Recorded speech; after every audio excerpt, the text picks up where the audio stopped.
ఆ విజువల్ చూస్తే భూమి మీద ఉన్న ప్రతి మనిషి లేడీ తప్పించుకోవాలని దేవుడికి మొక్కుంటారు. లేడీ తప్పించుకోగానే ఆనందంతో క్లాప్స్ కొడతారు, టీవీ కట్టేస్తారు, కోడిని కోసుకుని బిర్యానీ తినేస్తారు. వీళ్ళకి ఆ కోడి మీద కానీ లేడీ మీద కానీ జాలి ఉండదు. ఆ పులంటే కోపం, జాలి, కరుణాని కబుర్లు చెప్తారు. మనుషులు కదా, అందుకే మానవత్వం గురించి మాట్లాడతారు. చల్ ఇంటికి పోదాం పద, మీ నాన్న అక్కడ ఏడుస్తూ ఉంటాడు.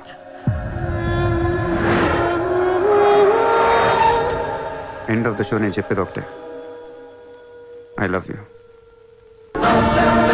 अब कहाँ जाएगा बे तू? अब कहाँ जाएगा बोल, कहाँ जाएगा? सारा भी इशारा कर दिया, साले को यही ठोक देता हूँ. అలా ఇష్టం వచ్చినట్టు కాల్ చేస్తే మీకు నాకు తేడా ఉండదు సార్.